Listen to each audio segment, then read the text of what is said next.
तर लाडक्या बहिणीवरून रोहिणी खडसेंनी सरकारवर टीका केली। लाडक्या बहिणी नको झाल्यात का? रोहिणी खडसेंनी सरकारला सवाल केलाय।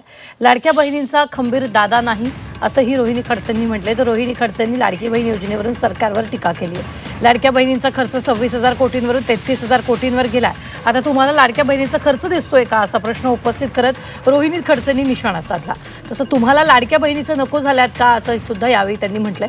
लाडक्या बहिणींचा खंबीर दादा आता नाही, मात्र किमान सुनेत्र वहिनी तुम्ही तरी लाडक्या बहिणींवर होणारा अन्याय मांडा अशी ही मागणी यावेळी रोहिणी खडसेंनी केली।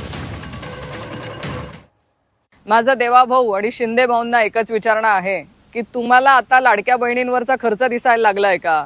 तुम्हाला आता लाडक्या बहिणी जड वाटायला लागल्यात का? जिथे तुम्ही लाडक्या बहिणींचे सगळे लाड पुरवतात, त्यांच्या सगळ्या हट्ट पुरवतात, तिथे महाराष्ट्रातल्या माझ्या लाडक्या बहिणींवरचा खर्च काढण्या इतपत किंवा आता त्यांच्यावरती होणारा खर्च हा तुम्हाला जड वाटायला लागलाय का?